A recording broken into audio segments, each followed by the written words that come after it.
নমস্কার বন্ধুরা, আজকে আমি তোমাদের সাথে যে রেসিপিটা শেয়ার করব সেটা হচ্ছে পনির কোরমা। তাও কিন্তু আবার রেস্টুরেন্ট স্টাইলে। রেস্টুরেন্টের মতো রান্না আমরা কিন্তু বাড়িতেই অতি সহজে বানিয়ে নিতে পারি। তাহলে চলুন রেসিপিটা আমরা দেখে নিই। প্রথমে আমি তেলটা দিয়ে দেব। তেলটা গরম হয়ে গেলে আমি এখানে ফোড়নে গোটা গরম মশলা দিয়ে দেব। তারপর আমি আদা রসুন পেস্টটা দিয়ে দেবো। আদা রসুন পেস্টটা দেওয়ার পরে এখানে আমি পরিমাণ মতো কাঁচা লঙ্কা কুচি দিয়ে দেবো।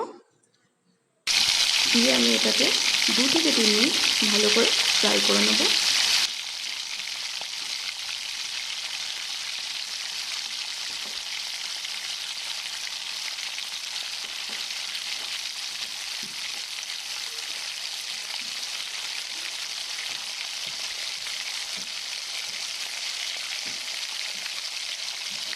দু 3 মিনিট নাড়াচাড়া করার পর টমেটো পিউরিটা দিয়ে দিলাম।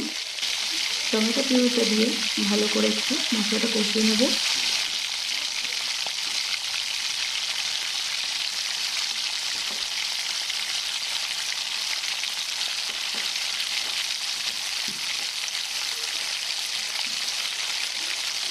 এবার পরিমাণ মতো হলুদ গুঁড়ো অ্যাড করে দিলাম।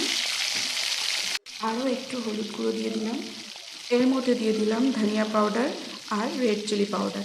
সমস্ত উপকরণগুলি ভালো করে মিক্স করে নেব।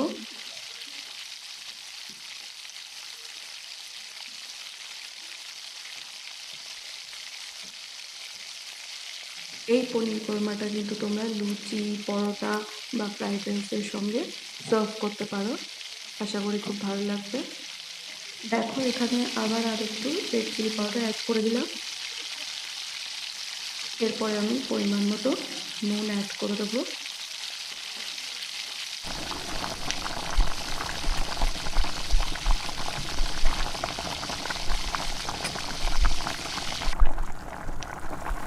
এবার মশলাগুলোকে ভালো করে মিক্সড করে 2-3 মিনিট হতে দেবো।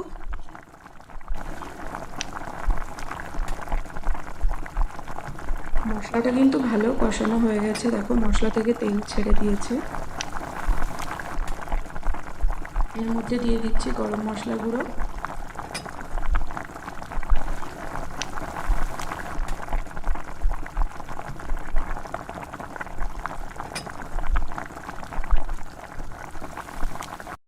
দেখো এখানে আমি একটা পেস্ট বানিয়েছি।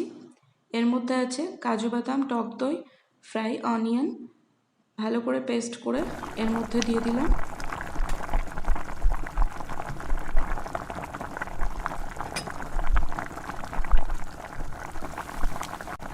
এবার মশলার সাথে এটা ভালো করে মিক্সড করে দেবো।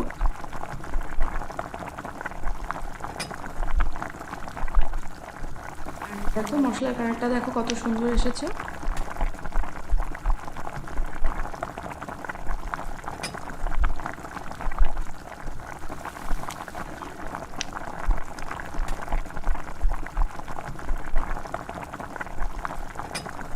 এর মধ্যে জল অ্যাড করে দিচ্ছি।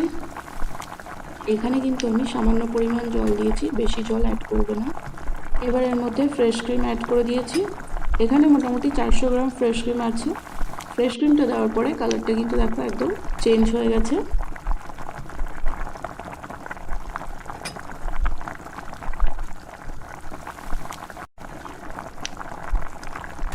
এবার কিন্তু পনিরটাকে আমি এইভাবে কিউব আকারে কেটে নেব।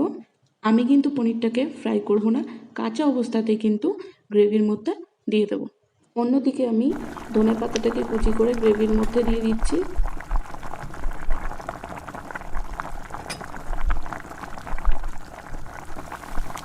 ধনে পাতা কুচিটা দেওয়ার পরে ভালো করে মিক্সড করে নেবে।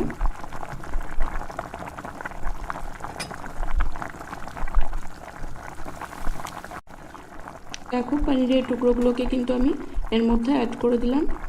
ভালো করে মিক্সড করে এটাকে আমি 10 থেকে 15 মিনিট হতে দেবো।